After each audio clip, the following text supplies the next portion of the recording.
সবাইকে স্বাগত জানাচ্ছি আরআইসিএল স্টিল প্রেজেন্টস জনতন্ত্র গণতন্ত্র অনুষ্ঠানে এবং আপনাদের সাথে আজকের পর্বে উপস্থিত আছি আমি নাফিসা হক। দর্শক, প্রতি পর্বেই আমরা চেষ্টা করি প্রতিদিন রাজনৈতিক অঙ্গনে যা যা ঘটছে সেই শোরগোলকে তুলে নিয়ে আসতে চেষ্টা করি, গল্পের ভেতরকার ঘটনা তুলে আনতে।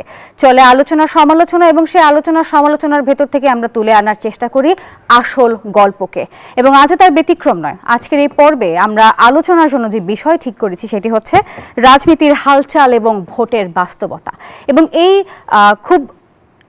স্পর্শকাতর এই বিষয় নিয়ে কথা বলতে আমার সঙ্গে তিনজন অতিথি আজকে সেটে উপস্থিত রয়েছেন। আমি একটু আমাদের অতিথিদের সঙ্গে আপনাদের পরিচয় করিয়ে দিতে চাই। একদম আমার ডানে রয়েছেন জনাব আনিস আলমগীর, সিনিয়র সাংবাদিক, স্বাগত আপনাকে। ঠিক তার পরবর্তীতে রয়েছেন অধ্যাপক ডাক্তার মওদুদ হোসেন আলমগীর পাভেল, আহ্বায়ক বিএনপি মিডিয়া সেল, আপনাকে স্বাগত জানাচ্ছি জনতন্ত্র গণতন্ত্রে। এবং তারপরে সর্বডানে রয়েছেন জনাব সোহরাব হাসান, সম্পাদক চর্চা.com। আমরা আমাদের আলোচনাতে চলে যাই। কথা হচ্ছিল যে জনতন্ত্র গণতন্ত্রে আমরা সবসময় প্রতিদিনের রাজনৈতিক অঙ্গনে যা যা ঘটছে আমরা সেসব বিষয় নিয়ে আলোচনা করি। সেসব বিষয় নিয়ে আলোচনা করতে গিয়ে আজকের যেই বিষয়টি সবার আগে আসে সেটি হচ্ছে বেগম জিয়ার শারীরিক অবস্থা। এবং সেখানে আমাদের জানানো হয়েছে তার চিকিৎসা দলের কাছ থেকে যে কোনো গুঞ্জনে যেন কান দেয়া না হয়, গুঞ্জনে কোনো প্রকার কান যেন না দেওয়া হয়। তিনি ধীরে ধীরে রেসপন্স করছেন, সুস্থ হচ্ছেন। আবার এই স্বাস্থ্যর অবস্থা নিয়ে বিভিন্ন ধরনের অপপ্রচার চলছে, কারণ আমরা সঠিক তথ্যটা পাচ্ছি না, বেশ অপপ্রচার চলছে। এর কারণ হিসেবে আপনি কাকে দায়ী করবেন? প্রশ্নটা ছিল জনাব পাভেল আপনার কাছে। আচ্ছা, ধন্যবাদ। আমার মনে হয় উত্তরটা খুব সোজা, কারণ আমরা বোধহয় গুঞ্জন বা গসিপ তৈরি করতে পছন্দ করি, সেটাই কারণ। তবে তার চাইতে বড় কথা হলো যে পুরো দেশ এখন একটা জায়গায় অন্তত ঐক্যবদ্ধ, যে তারা সবাই দেশনেত্রী বেগম খালেদা জিয়ার সুস্থতা কামনায় পুরো দেশ দোয়ায় রত রয়েছে এখন।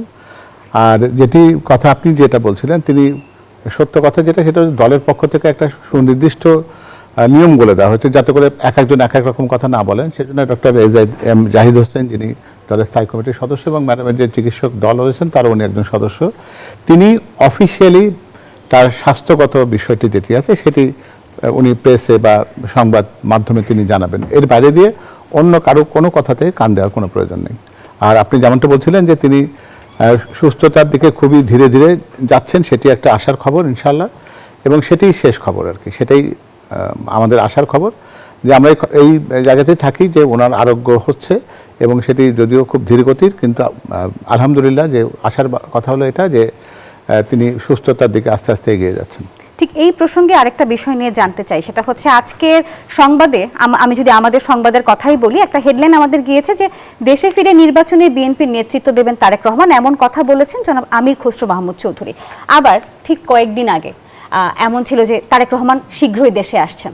এখন শীঘ্রই বলতে আজও বোঝায়, কালও বোঝায়, আবার এক সপ্তাহ পরেও বোঝায়। এটা নিয়ে একটা বিভ্রান্তির তৈরি হচ্ছে। এই বিভ্রান্তিটা আসলে ছড়াচ্ছে কোন জায়গা থেকে এবং সুস্পষ্ট কি বলছে? আমার মধ্যে বিভ্রান্তির কোনো জায়গা নেই, এইখানে বিষয়টি খুব পরিষ্কার। সেটা জনাব তারেক রহমান একটি দলের ভারপ্রাপ্ত চেয়ারম্যান, তিনি নিজে একজন মনোনয়ন পেয়েছেন একটা দলের পক্ষ থেকে একটা আসনে নির্বাচন করবার জন্য। যাকে সামনে থেকে নেতৃত্ব দিতে হবে, নির্বাচনে অংশগ্রহণ করতে হবে, তার তো নির্বাচনের বাইরে থাকবার কোনো সুযোগ নেই, এবং নির্বাচন ওনাকে দেশে এসে করতে হবে। সুতরাং এই ব্যাপারে কোনো রকম দ্বিধা দ্বন্দ্ব রাখবার দরকার নেই। ওনার আসার ব্যাপারটা এখন তার দেশনেত্রী বেগম খালেদা জিয়া, যিনি তার মা আপনারা জানেন, তার আরোগ্য লাভ বা তার সুস্থতার সাথে সম্পর্কিত হয়েছে। কারণ তিনি লন্ডনে থাকলেও তিনি এই যে পুরো চিকিৎসা ব্যবস্থাপনাতে একটা সমন্বয়কের দায়িত্ব পালন করছেন। তাকে পৃথিবীর বিভিন্ন জায়গায় যে মেডিকেল টিমগুলো রয়েছেন, বিশেষজ্ঞ দল রয়েছেন, তাদের সাথে যোগাযোগ করতে হয়, কথা বলতে হয়। তারা কোনো কোনো জায়গাতে সিদ্ধান্ত, পারিবারিক সিদ্ধান্তের ব্যাপার থাকে, সেই সিদ্ধান্তটা তাকে জানাতে হয়। সেই সিদ্ধান্ত গ্রহণের তিনি একটা অংশ হন। তার স্ত্রী ডক্টর জুবাইদা রহমান, আপনারা জানেন যে তাকে উনি বাংলাদেশে পাঠিয়ে দিয়েছেন যে বাস্তবতাটাকে বোঝার জন্য, যেহেতু চিকিৎসকরা একসময় মনে করতেন যে তাকে আরও উন্নততর চিকিৎসার জন্য দেশের বাইরে নেওয়া দরকার, তাহলে তার জন্য তার সাথে একজন চিকিৎসক সফর সঙ্গী, যিনি ওই মেডিকেল টিমের একজন অংশ এবং তিনি একজন হৃদরোগ বিশেষজ্ঞ, তার থাকাটা জরুরি। সেটা কিন্তু এই পরিকল্পনার অংশ। এবং তিনি পৃথিবীর বিভিন্ন দেশের সাথে, যেমন চায়না বা ইউনাইটেড স্টেটস কিংবা ইউকের যে সমস্ত বিশেষজ্ঞরা যারা আসছেন তাদের সাথে কোঅর্ডিনেট করছেন। এমনকি তিনি লন্ডনে গেলেও কোন হাসপাতালে থাকবেন তাদের সাথে কিন্তু আগাম একটা ইনফরমেশন ডিসিমিনেট করার বিষয় রয়েছে। কারণ তিনি হুট করে তো কোনো একটা জায়গায় গেলেন আর সেই প্রতিষ্ঠান তাকে নিয়ে নিল, এরকম না। ফলে এই সমন্বয় করার জন্য তাকে একটা সময়ের জন্য অপেক্ষা করতে হচ্ছে। তিনি যখনই সেই ব্যাপারটা একটা নিশ্চিত জায়গায় যাবে যে ম্যাডামের সুস্থতা সে দেশে থেকেই হোক অথবা তাকে দেশের বাইরে নিয়ে গিয়ে হোক, কোনো একটা জায়গায় বিষয়টা যখন একটা স্থিতিশীলতার জায়গায় পৌঁছবে তখনই বুঝবেন যে তার ফেরার সময় হয়ে গেছে।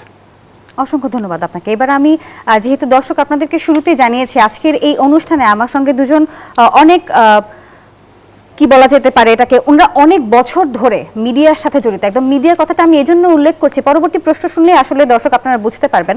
আমি আমার পরবর্তী যে প্রশ্ন থাকবে সেটি থাকবে জনাব সোহরাব হাসান আপনি এবং জনাব আনিস আলমগীর আপনার জন্য। এই যে একটা বিষয় এখনই দেখা যায় যে সাংবাদিকদের প্রশ্ন, আমরা সাধারণত যাকে প্রশ্ন করি সেই প্রশ্ন যদি তার মতের বিরুদ্ধে যায় তখন সাংবাদিকদের আসলে ট্যাগ দেওয়া হয় দোসর হিসেবে বা ফ্যাসিস্টের দোসর বা যে কোনো একটা দল কেন্দ্রিক বলা হয় যে সাংবাদিকরা তাদের আদলে তৈরি। এখনই যদি এই অবস্থা হয় তাহলে নির্বাচনে যখন সাংবাদিকরা মাঠ পর্যায়ে কাজ করবে সেক্ষেত্রে সাংবাদিকদের নিরাপত্তা এবং নিরপেক্ষভাবে সংবাদ সংগ্রহের কতটুকু স্বাধীনতা থাকবে, এটা আমি প্রথমেই যাচ্ছি জনাব সোহরাব হাসান আপনার কাছে। ধন্যবাদ আপনাকে এবং পাভেল ভাই, আনিস আলমগীরকে শুভেচ্ছা। আপনার প্রশ্নের উত্তরে যাওয়ার আগে একটু পাভেল ভাই যে তারেক রহমানের ফেরা না ফেরা বা কবে ফেরা নিয়ে কথা বললেন, মানুষের মধ্যে কিন্তু একটা প্রশ্ন আছে এর পরেও। একটা হচ্ছে যে জুবাইদা রহমান চলে আসলেন, তিনি তারেক রহমান আসলেন না। পাভেল ভাই বললেন যে এটি সমন্বয় করার জন্যে বিদেশি চিকিৎসকদের জন্যে, সেটা তো ঢাকায় আসলেও তিনি করতে পারতেন বা যে কোনো জায়গা থেকে। এখন তো আধুনিক তথ্য প্রযুক্তির যুগে এটা করা সম্ভব।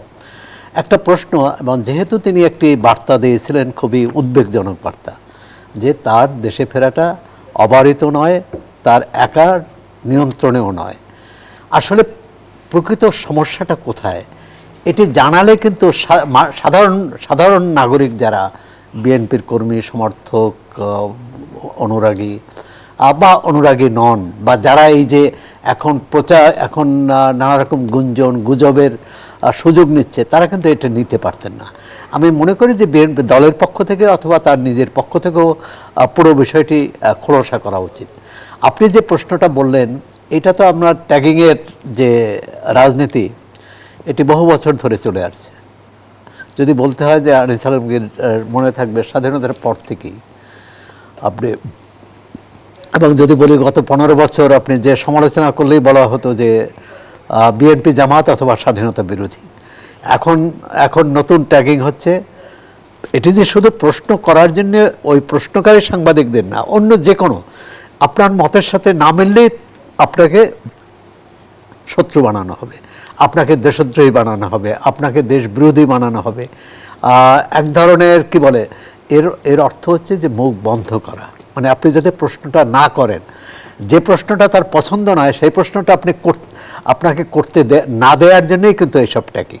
আপনি বলছেন যে হ্যাঁ এখনই যদি এটা হয়, এটা আমরাও মনে করি যে এতদিন তো এক ধরনের ছিল। আমরা তো 24শে জুলাই অভ্যুত্থানের পর একটা মুক্ত পরিবেশ পেয়েছি বলে দাবি করি, আর সেখানে সামাজিক যোগাযোগ মাধ্যমে কিন্তু এক ধরনের মুক্ত পরিবেশ আছে এবং যা খুশি করছে এবং সেটা অপব্যবহারও হচ্ছে। কিন্তু যদি মূলধারার গণমাধ্যম বলেন তাহলে তো এই ধরনের প্রশ্ন, এই ধরনের মন্তব্যের জন্য যেসব ভাষা ব্যবহার করা হচ্ছে, বিশেষ করে যারা নারী সাংবাদিক তাদের প্রতি অপমানজনক এবং খুবই মানে কি বলে এক ধরনের বিদ্বেষমূলক, এবং সবশেষে তার চরিত্র নিয়েও কথা বলছেন। তো সেক্ষেত্রে তাদের পক্ষে যারা মাঠে কাজ করা খুব কঠিন হয় এবং যে কোনো সময় আক্রান্ত হতে পারে। এখন তো মৌখিক আক্রমণ হচ্ছে, ভবিষ্যতে এটা যারা মাঠে ময়দানে যাচ্ছেন তারপরে আমরা তো দেখি যে ধর বা তাহলে নির্বাচনের নিরপেক্ষতা কোথায় থাকলো সাংবাদিকদের? না, নির্বাচনের তো নিরপেক্ষতা না, নির্বাচনে তার পেশাগত দায়িত্ব পালনটাই তো কঠিন হয়ে পড়বে। নিরপেক্ষ থাকার দরকার নাই, কেউ পক্ষেও থাকতে পারে, কেউ বিপক্ষেও থাকতে পারে, কিন্তু তার পক্ষে যুক্তি কি, তার পক্ষে মানে সেটা যাতে অন্যর উপর আক্রমণাত্মক না হয়। এখন বাংলাদেশ যত টেলিভিশন আছে, যত পত্রিকা আছে, এক ভাষায় তো কথা বলবে না। তার সম্পাদকীয় নীতি অনুযায়ী কথা বলবে, সমালোচনা করবে অথবা সমালোচনা করবেন না, কিন্তু সেটার আবার পাল্টা সমালোচনা হতে পারে, সেটা নিয়ে আলোচনা হতে পারে, কিন্তু কোনোভাবেই এই যে আপনি ট্যাগিং করা বা ট্যাগ লাগানোর কথা বলছেন, এটি হচ্ছে মুখ বন্ধ করার একটা অপপ্রয়াস। আমরা এর এই বিরুদ্ধে বিষয়ে আমাদের আসবো, সবাইকে জনাব সোহরাব হাসান, অসংখ্য ধন্যবাদ আপনাকে। আমরা এই গঠনমূলক আলোচনা সমালোচনা আমরা এই বিষয়ে আসবো, তবে এই বিষয়ে আমি একটু জনাব আনিস আলমগীর আপনার আলোকপাতটা জানতে চাচ্ছিলাম, আপনার বিশ্লেষণ কি বলছে? ট্যাগ দেয়া এবং এর পরবর্তীতে নির্বাচনে আসলে সাংবাদিকদের নিরপেক্ষভাবে কাজ করার জায়গা কতটুকু ফাঁকা? সৌরভ ভাই ঠিকই বলছিলেন যে আমাদের ট্যাগ সংস্কৃতি কিন্তু এটা নতুন না, যেটা আমাদের গত 15 বছর থেকে আমরা এটা পেয়ে আসছি, এবং আমার বেশি সৌভাগ্য হয়েছে যে আমি সব আমলে সবগুলো পেয়েছি। আমি শেখ হাসিনার আমলে পেয়েছিলাম বিএনপি জামাতের দালাল, আর শেখ হাসিনার বিপরীতে যারা আছে আবার বিএনপির জামাতের লোকেরা আবার বলতো শেখ হাসিনার দালাল। তো এটা শুনতে শুনতে এটা সহ্য করা গেছে, কিন্তু 5 আগস্টের পর থেকে এটা এমন পরিমাণে এসছে, 5 আগস্টের পরে আমি ডেলিভারেটলি এই সরকারকে সাপোর্ট করেছি যে আমি একটা নতুন সমাজ দেখতে চেয়েছি, নতুন একটা রাষ্ট্র ব্যবস্থা দেখতে চেয়েছি। সেই জায়গায় ডক্টর ইউনূসকে একেবারে গণা হাতে ধরে এই 6 মাস আমি সমর্থন করেছি, এবং ওনার সমর্থনে আমি লিখেছি। ওনার সমর্থনে আমি যখনই লিখতাম তখন আওয়ামী লীগের লোকজন আমাকে ট্যাগ দিত যে লালবদর, এই ইউনূসের দালাল, হাবিজাবি যেভাবে পারে। কত লোককে যে আমি সোশ্যাল মিডিয়াতে ব্লক করতে হয়েছে এই কারণে। কিন্তু 6 মাস যখন পার হয়ে গেল তখন আমি ওনার সমালোচনা শুরু করলাম, কারণ আমি দেখছি যে উনি রাইট ইয়েতে নাই। উনি আমাদের যে প্রত্যাশা নিয়ে আমরা ওনাকে ক্ষমতায় দেখতে চেয়েছি, ক্ষমতায় বসিয়েছি আমরা সম্মিলিতভাবে, আমি সারা বাংলাদেশ, আওয়ামী লীগ ছাড়া তো মনে হয় সারা বাংলাদেশে ওনাকে সমর্থন করেছে, তাই না? সেই জায়গায় উনি দেখছি যে অন্য পথে যাচ্ছে। উনি নিজেই ট্যাগ সংস্কৃতি এবং মব সংস্কৃতির জনক হিসেবে আবির্ভূত হয়েছেন। তাতে করে দেখা যাচ্ছে যে আমাদের গণতন্ত্র তখন ব্যাহত হওয়ার পথে চলে গেছে। এখানে যে যাকে যখন ইচ্ছা মারতে পারে, যে যখন যাকে ইচ্ছা ট্যাগ দিতে পারে, এবং এই ট্যাগ দেওয়ার ফলে আমাদের যেটা হচ্ছে যে সত্য প্রকাশ থেকে সমাজ দূরে সরে যাচ্ছে, সমাজ বঞ্চিত হচ্ছে সত্য থেকে। সাংবাদিকদের ট্যাগ দেওয়া তো আরো সহজ হয়ে গেছে, কারণ মতের সাথে না মিললে ট্যাগ দেওয়া। এই আপনি 6 মাস আগের কথা, মানে ডক্টর ইউনূসের 6 মাসের কথা বলছি। এরপরে কি হয়েছে? এরপরে আমাকে ট্যাগ দেওয়া শুরু করলো স্বৈরাচারের দোসর, কালচারাল ফ্যাসিস্ট। এগুলো চললো ইয়ের তরফ থেকে, জামাত শিবির, বিএনপি বা সরকার সমর্থক আরও যারা আছে তাদের তরফ থেকে, এবং এটা অব্যাহত থাকলো। কয়দিন আবার জামাতের লোকগুলো বলে যে বিএনপির দালাল হয়েছিস তুই, এখন বিএনপি ক্ষমতায় আসবে সেই জন্য বিএনপির দালালি শুরু করেছিস। আবার বিএনপির লোকেরা সবসময় বলে যে এগুলা তুমি এখন জামাতের দিকে সুর দিচ্ছ, হ্যাঁ জামাত তো রক কাটবে, টটকাবে ক্ষমতা আসলে, এই জাতীয় কথাবার্তা। এবং সবচেয়ে মজার যে জিনিসটা, এবং সরকারের দলে আওয়ামী লীগের যে ইয়েগুলা সেটা অব্যাহত আছে। আওয়ামী রাজনীতি সেই ট্যাগিংও চলছে। আমি একদম নাম ধরে দুজনের নাম বলতে পারবো। আওয়ামী লীগের মহিলা আওয়ামী লীগের নেত্রী 2 জন আমার নাম ধরে ফেসবুকে লিখছে যে ও একটা স্বৈরাচারের, ও হচ্ছে ইউনূসের দালাল, ইউনূসের পক্ষে লেখে, তোরা হচ্ছিস বলদ, তাকে সাপোর্ট করিস। কারণ আমাকে আওয়ামী লীগের লোকজন আবার এখন সাপোর্ট করছে, কারণ বেশি মাত্রায় করছে, কারণ তারা আবার দেখছে যে তাদের পক্ষে যা এরকম কেউ কোনো কথাই বলে না। এখন তাদের উপর যে নির্যাতন যেগুলো নেমে এসছে সেটাও তো একটা নির্যাতন, সেটাও তো আপনি রাইট করতে পারবেন না। তারা যেটা করেছে সেটা যদি আবার তাদের উপরে চলে সেটা রাইট আমি তো বলতে পারবো না, ও তার রাজনৈতিক প্রতিপক্ষরা বলতে পারে। তাহলে এই অবস্থায় নির্বাচন আমি শেষ করে দিচ্ছি। তারপর এই 2 জন আমাকে 2 জন বললো যে ওইটা। তারপরে আরেক গোষ্ঠী বের হয়েছে, সেই গোষ্ঠী নতুন করে বের হয়েছে। ওরা বলছে যে এই আনিস আলমগীর, তারপর আব্দুল তুষার আর মাসুদ কামাল, এরা হচ্ছে সরকারের প্ল্যান্টেড সাংবাদিক, ডক্টর ইউনূসের প্ল্যান্টেড সাংবাদিক। ডক্টর ইউনূস এদেরকে দিয়ে মিডিয়াতে সমালোচনা করাচ্ছে, এবং এটা দিয়ে বুঝাতে চায় যে সে কত মিডিয়া ফ্রেন্ডলি, মিডিয়ার সমালোচনা সে সহ্য করছে। আমি এখন কার্ডটা নেব বুঝতে পারছি না যে এই ট্যাগিং আপনি বলছেন যে এটাতে ইলেকশন হ্যাম্পার করবে কিনা, ইলেকশন তো আমরা ঢাকা শহরে যারা আছি তাদের দ্বারা হ্যাম্পার হবে না, কারণ আমরা ঢাকা শহরে যেগুলো যে মাঠ পর্যায়ে যে সাংবাদিক তারা এটাতে অভ্যস্ত, তাদের ট্যাগিংয়ে ওগুলো কিছু আসে যায় না। কিন্তু গ্রাম পর্যায়ে অনেক সমস্যা, গ্রাম পর্যায়ে যারা সাংবাদিকতা করে তারা আমাদের মধ্যে সবচেয়ে রিস্কে থাকে, কারণ সেই তার বাড়ি ঘর সব কিছু চেনে ওই দুর্বৃত্তরা। তাদের বিরুদ্ধে যে যে অভিযোগ যাচ্ছে, রিপোর্ট হচ্ছে, যেমন বিএনপি একটা 84-85 বছরের বয়স্ক ব্যক্তিকে নমিনেশন দিয়েছে এবং নমিনেশন দেওয়ার ফলে তার বিরুদ্ধে যে সমস্ত লোকজন আছে তারা লেখালেখি করছে। এটা আসলে চলমান আছে জনাব আনিস আলমগীর, আমরা এই প্রসঙ্গে আরো কথা বলবো। না, এই কথাই বলছি আপনাকে, এটা শুনেন। এটা তারপর ওই গ্রাম পর্যায়ে সাংবাদিকরা কত রিস্কে আছে সেটা বোঝানোর জন্য একজন সাংবাদিক সেটা রিপোর্ট করেছে, বুঝছেন, তার এলাকা থেকে। তখন ওর বাড়ি হামলা করেছে যে ও এই সাংবাদিক এই রিপোর্ট করেছে, এবং ওই রিপোর্টার যে পত্রিকাতে ছাপা হয়েছিল সেটা স্টাফ রিপোর্টার নাম দিয়ে, কিন্তু তারা সন্দেহ করছে যে ওই সাংবাদিকই করেছে এটা। তো এখন সাংবাদিকরা এইভাবে আতঙ্কে আছে নির্বাচনে কভার করার ক্ষেত্রে। আমরা এই আলোচনায় গ্রাম পর্যায়ে আরো বাড়বে একটা সন্দেহ আসলে রয়ে যায়, এই বিষয়ে আমরা আরো বিস্তার আলোচনা করব। তবে দর্শক, এ পর্যায়ে সময় হলো একটি বিরতির। আপনারা দেখছেন RICL প্রেজেন্স জনতন্ত্র গণতন্ত্র, আমাদের সঙ্গেই থাকুন। RICL প্রেজেন্স জনতন্ত্র গণতন্ত্রে সবাইকে আরো একবার স্বাগত জানাচ্ছি, এবং শুরুতেই যেমনটি জানাচ্ছিলাম আজকে আমাদের রাজনীতির হালচাল এবং ভোটের বাস্তবতা এই বিষয়ে আর কি কথা হচ্ছিল। তো আমি যেতে চাই জনাব পাভেল আপনার কাছে।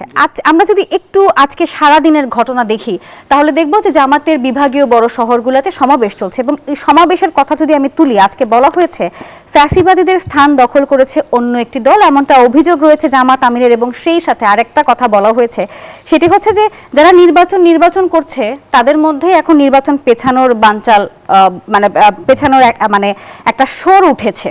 কেউ কেউ চাচ্ছে যে ভিন্ন সুরেও কথা বলি, বাংলাদেশের জনগণ একটা সময় তাদেরকে লাল কার্ড দেখাবে। এখন জামাত লাল কার্ড আসলে দেখাবে জনগণ কাকে, কি বুঝিয়েছে জামাত, এবং বিএনপির এক্ষেত্রে স্ট্যান্ড কিরকম? আমার মনে হয় যে জামাতের এই ব্যাপারটাতে বিএনপি অন্তত কোনো রেসপন্ড করতে চায় না, কারণ আমার মনে হয় যে এটা তাদের রেসপন্ড করার জায়গা নয়। তবে এই বিষয়টা একটা অন্যরকমভাবে দেখা দরকার। আসলে আমরা এতদিন জানতাম যে ডিসেম্বর মাস বিশেষ একটি রাজনৈতিক দলের জন্য কিন্তু একটা অস্বস্তির মাস ছিল।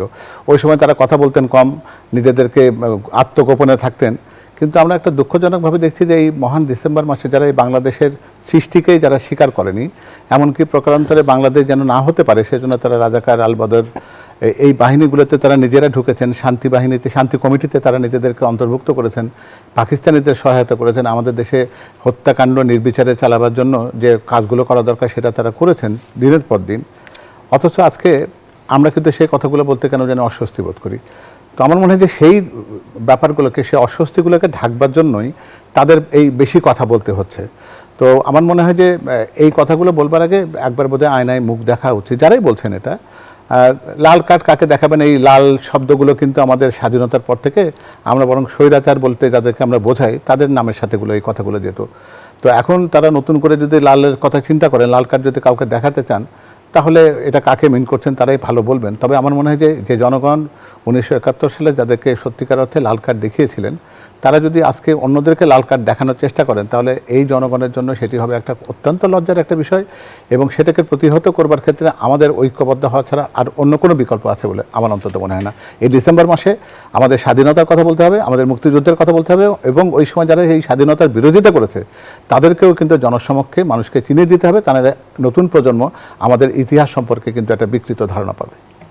অসংখ্য ধন্যবাদ আপনাকে। এই বিষয়ে আসলে আমি জানতে চাচ্ছিলাম, একটু যদি আমি ইতিহাস ঘাঁটি, আজ ইসি সচিব জনাব আখতার আহমেদ উনি বলেছেন যে নির্বাচন কমিশন এখনো পর্যন্ত তফসিল ঘোষণার দিন নির্ধারণ করতে পারে নাই। পাশাপাশি আমরা জানি যে কিছু উপদেষ্টা তারা নির্বাচন করতে চান।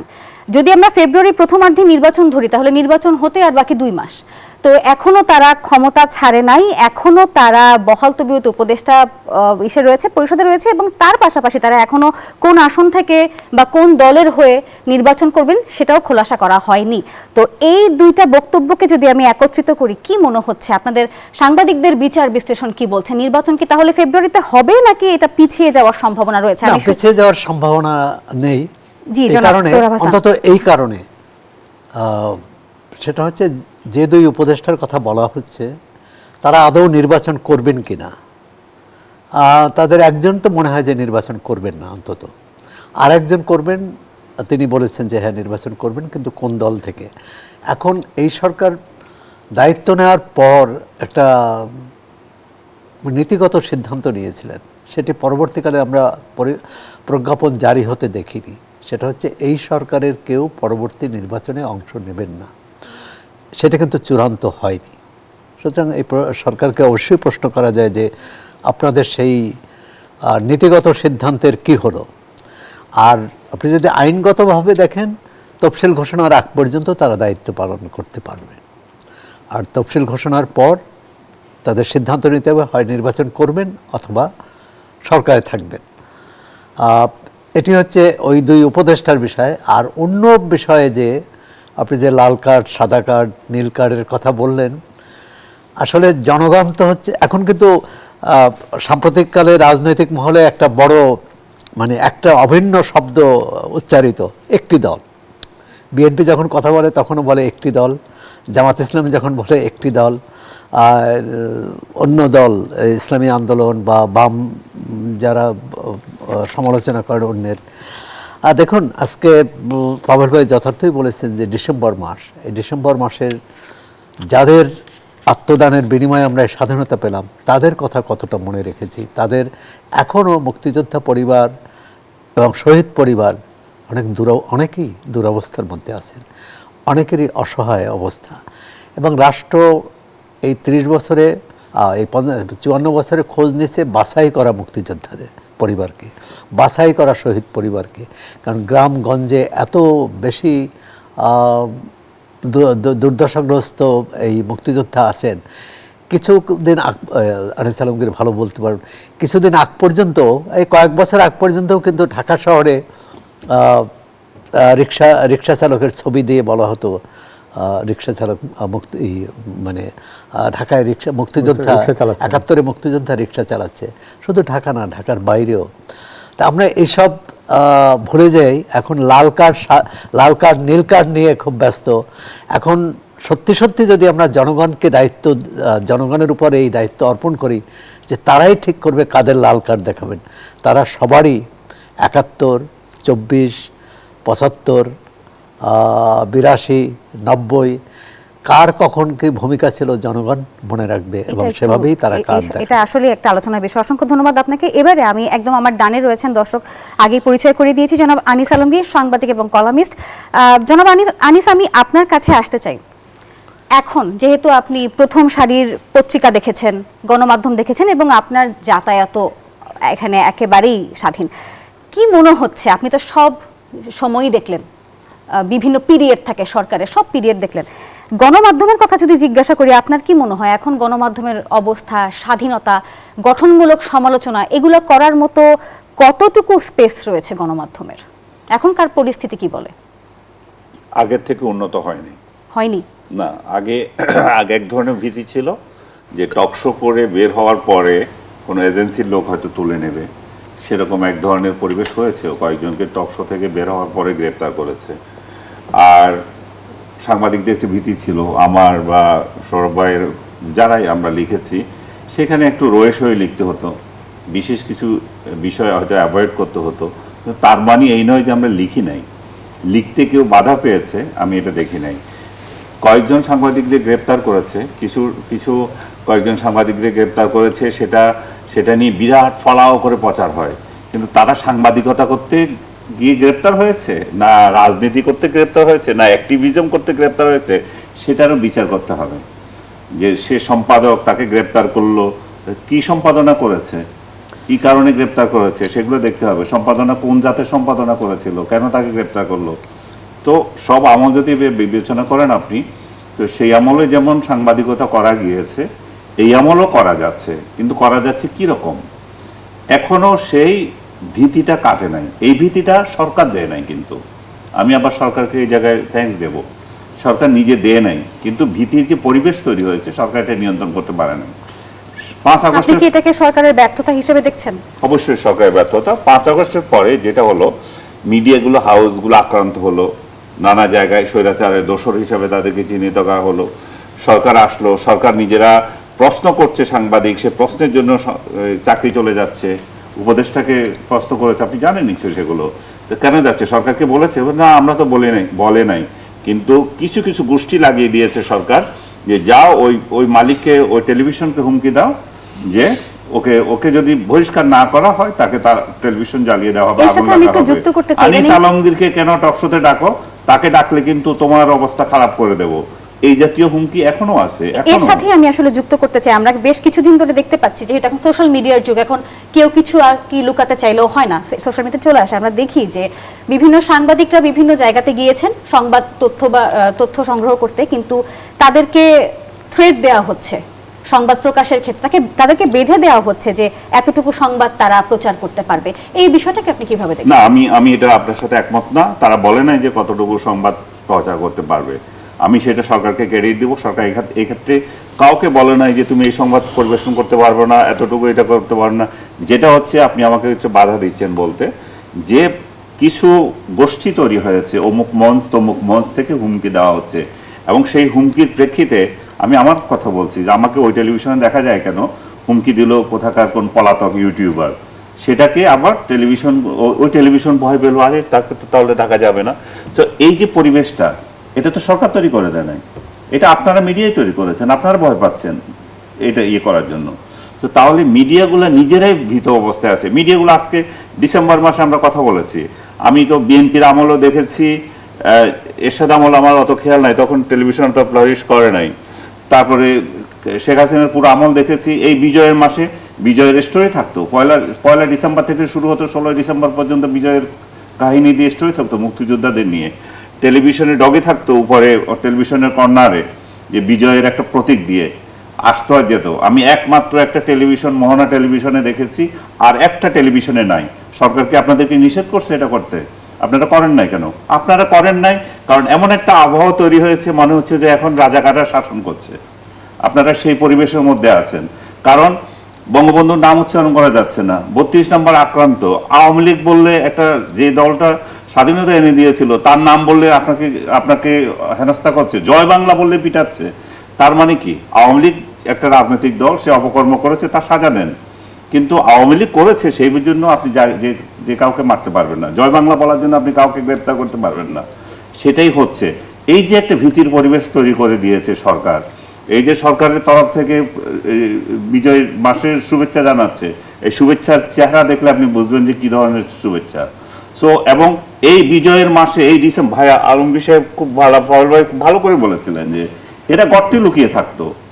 এখন এই বিজয়ের মাসে দেখা যাচ্ছে যে ওরা ইন্টারভিউ দেয়, এবং টেলিভিশনগুলো এদেরকে ডেকে ডেকে বঙ্গবন্ধুকে, মুক্তিযুদ্ধকে এবং আমাদেরকে সহায়তাকারী রাষ্ট্রগুলোকে হেয় করাচ্ছে। তো এটা কি সরকারের দোষ? এটা কি সরকার করছে? টেলিভিশনগুলো করছে, এবং টেলিভিশনগুলো করছে, এবং সরকার যেটুকু করার দরকার ছিল যে স্বাধীনতাকে সমুন্নত রাখার জন্য, বিজয়কে সমুন্নত রাখার জন্য বিতর্কিত কর্মকাণ্ড যারা করছে তাদেরকে অন্য সময় হলে গ্রেপ্তার করতো। একটাকে গ্রেপ্তার করলে বাকিগুলো সোজা হয়ে যেত। এখন সেটা নাই।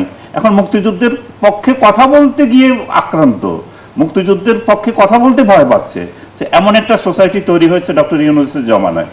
তো এটা তো উনিও অংশীদারিত্ব নেবেন, উনিও তো একা শুধু অন্যরা দায় নেবে তা না। ওনার জামানায় যেহেতু এই শাসন চলতেছে, এই পরিবেশ চলতেছে, সে দায়িত্ব ওনাকেও নিতে হবে। অসংখ্য ধন্যবাদ। দর্শক, আমাদের আলোচনা চলছে এখনকার রাজনীতির প্রেক্ষাপট নিয়ে, গণমাধ্যমের স্বাধীনতা, এই বিষয়টাও কিন্তু উঠে এসেছে আমাদের আজকের এই আয়োজনে। আমরা আবারও ফিরবো আমাদের মূল আলোচনায়, তবে সময় হলো আরও একটি বিরতির। দেখছেন RICL স্টিল প্রেজেন্টস জনতন্ত্র গণতন্ত্র।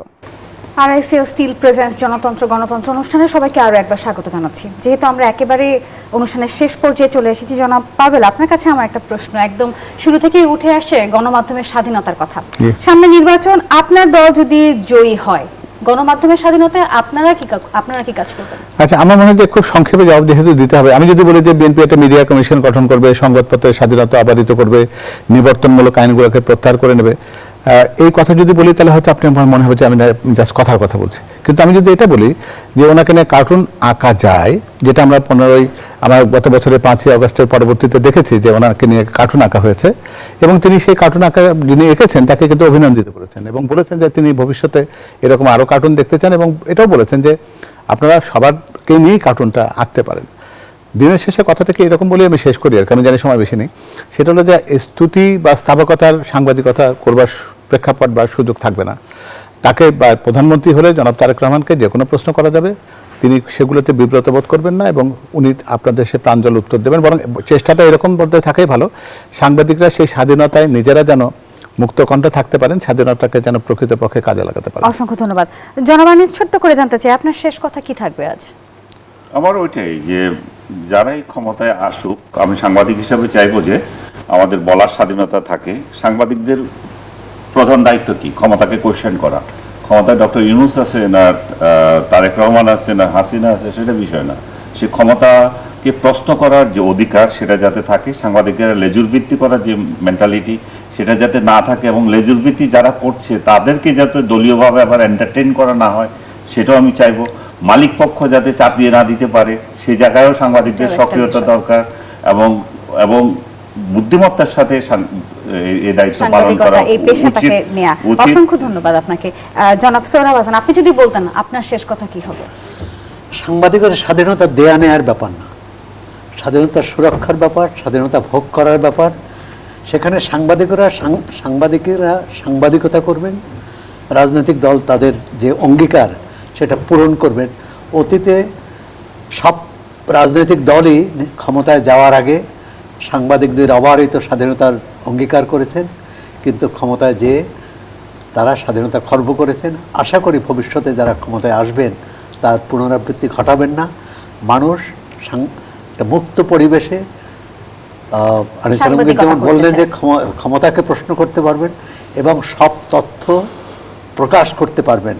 এটি নয় যে ক্ষমতাসীনদের পছন্দের তথ্য প্রকাশ করবেন, অপছন্দের তথ্য গোপন রাখবেন বা আড়ালে রাখবেন। জি, অসংখ্য ধন্যবাদ। জনাব সোহরাব হাসান আমাদের সঙ্গে উপস্থিত ছিলেন, জনাব আলমগীর পাভেল এবং জনাব আনিস আলমগীর, তিনজনকে অসংখ্য ধন্যবাদ আজকে আমাদেরকে সময় দেওয়ার জন্য। প্রিয় দর্শক, আপনারা এতক্ষণ দেখছিলেন RICL স্টিল প্রেজেন্স জনতন্ত্র গণতন্ত্র। উঠে এসেছে আজকের এই আলোচনায় রাজনীতির হালচাল, ভোটের বাস্তবতা, গণমাধ্যমের স্বাধীনতা এবং চলমান রাজনৈতিক প্রেক্ষাপট নিয়ে। এরকমই আরও আলোচনা হবে সামনের দিনে। আমাদের সঙ্গেই থাকুন এবং দেখতে থাকুন নিউজ 24। আজ RICL স্টিল প্রেজেন্স জনতন্ত্র গণতন্ত্র থেকে আমি নাফিসা এখানেই বিদায় নিচ্ছি। শুভরাত্রি।